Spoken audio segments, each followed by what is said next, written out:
Alors salut à tous, les copains et copines motards du forum. Alors voici ma petite vidéo, ma petite contribution à ce topic qui nous parle, sur lequel on parle souvent des modifications apportées à la moto. Alors je vais commencer par les trucs de base que j'ai changé au début, donc c'est les clignoteurs. Comme vous pouvez voir, ils ressemblent pas mal à ceux qu'a monté Joe. Mais ceux-ci sont pas des Yamaha, ils sont beaucoup plus petits, hein. Je vais vous montrer comment ça éclaire. Alors c'est un bordel sans nom à les monter, à cacher les fils. Mais bon, avec un petit peu de bricolage, avec un petit peu de bricolage attentionné, on arrive à faire quelque chose de sympa. Vous voyez là, on les voit pas. Maintenant, s'ils sont colorés, comme chez certains, entourez-les de fil noir, de scotch noir. Comme ça, vous serez tranquille. Si jamais pour démonter ici, c'est juste les deux vis qui sont là, hein, et vous démontez tout le petit avant. D'ailleurs, moi j'ai changé les ampoules aussi. Je vous montrerai après quand je démarrerai la moto ce que ça donne, hein. J'ai mis des ampoules blanches à effet xénon, justement, à effet bleuté, on nous voit beaucoup mieux et je pense que c'est important. Donc j'ai le support de plaque court Yamaha aussi et la ligne Arrow. Bon, les liserés de jantes aussi, hein, c'est pour la Coupe du Monde. Forza Azzurri, ça c'est fait. Je trouve que d'ailleurs qu'ils rendent super bien. Ça donne un côté racing que moi j'aime bien. J'aime bien les trucs colorés sur le sobre. Je trouve que ça sort bien. D'ailleurs, je vais mettre les autocollants Arrow là sur le bras. Alors en ce qui concerne la ligne d'échappement, alors je me suis inspiré de la vidéo de Joe, encore une fois, merci Joe31, parce que à l'inverse de ce qu'on peut voir sur par exemple les premières vidéos qui ont été prises de cette ligne de Planet Racing notamment, il me semble, la ligne est montée, en fait le collier de montage, le collier de serrage ici de la cartouche est beaucoup plus en arrière.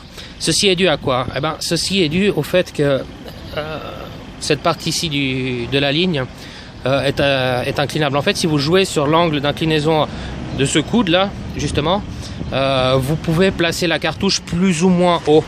Alors plus vous la placez haut, et plus c'est agressif à mon goût. Donc là, on est quand même vachement plus haut que la vidéo, que les premières vidéos qu'on a fait. D'ailleurs, vous voyez, ça cache aussi un petit peu la sortie du collecteur arrière, du tube arrière. Et moi je trouve que ça rend beaucoup plus agressif. Ça ressemble un petit peu à ce qu'on trouve sur des autres types de roadster où les cartouches sont plus surélevées, et moi je trouve que c'est beaucoup plus agressif. Si vous regardez d'en bas aussi comme ça, moi je trouve que ça claque. D'ailleurs je trouve que ça claque plus que les pots en position basse. Après ça c'est personnel, hein. Les goûts et les couleurs de chacun. Alors pour le montage de cette ligne, c'est très simple, hein. Il faut compter une demi-heure, 3/4 d'heure, comme ça a déjà été dit. Faites bien attention, on va vous donner une graisse métallique avec.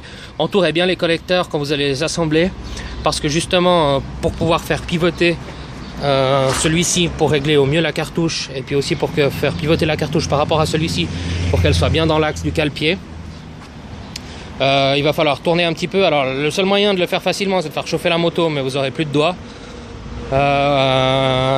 Ou alors justement mettez bien de cette graisse de montage et faites-le assez rapidement.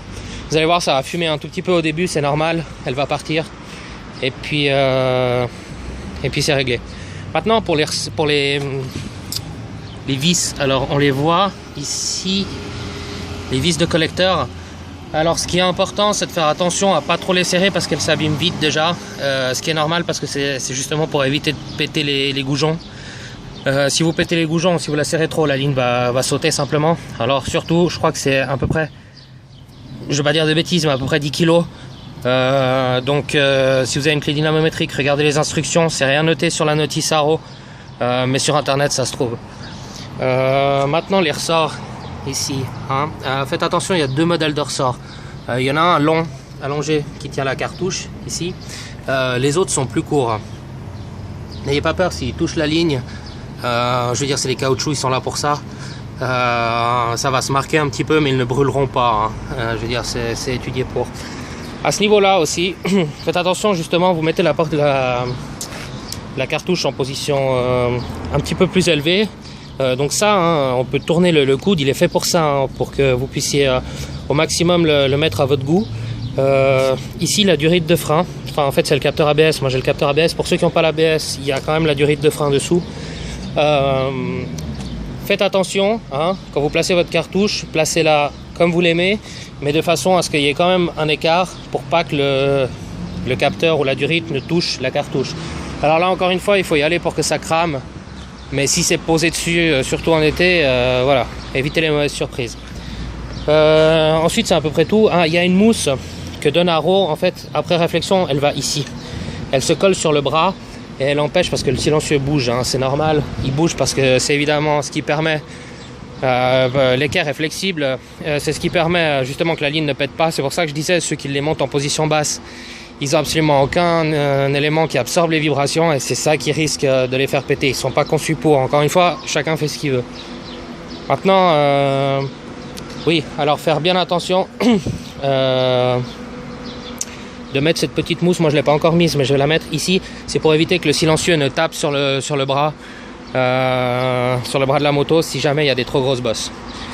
Voilà, maintenant, pour le bruit, bon, je vais vous la mettre en marche. Alors, il faut savoir que ça fait vraiment beaucoup de bruit.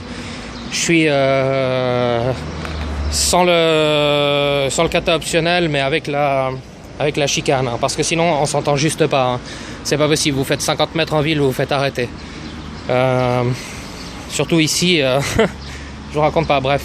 Et là, comme ça fait vraiment un gros bruit, bien meilleur que sur les vidéos. Et pour moi, c'est vraiment un bruit plus sympa que le Accra. Après, encore une fois, chacun aime ce qu'il aime. Mais en tout cas, avec la chicane, ça fait vraiment un magnifique bruit. Alors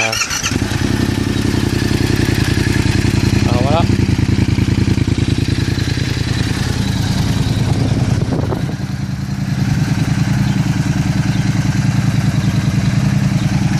Ça, c'était pour vous montrer le phare blanc.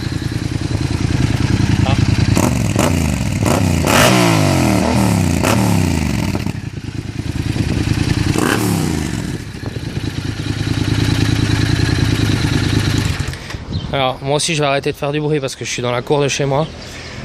Alors on verra comment ça rend sur la vidéo, mais un conseil en ville, faites attention parce que ça fait quand même beaucoup de bruit à haut régime quand vous mettez les gaz. Roulez avec un rapport supérieur, si jamais avec un peu moins de tours minute quand la moto est lancée, là vous arriverez à vous faire plus ou moins oublier, mais sinon gare aux accélérations un peu trop fortes. Alors voilà, maintenant vous voyez, donc c'est filmé avec un téléphone portable, avec un Galaxy.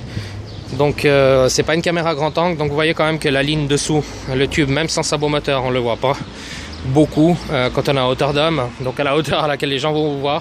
C'est clair que maintenant quand on voit des vidéos de démo ou des choses comme ça où on montre la ligne, évidemment on la voit depuis en dessous.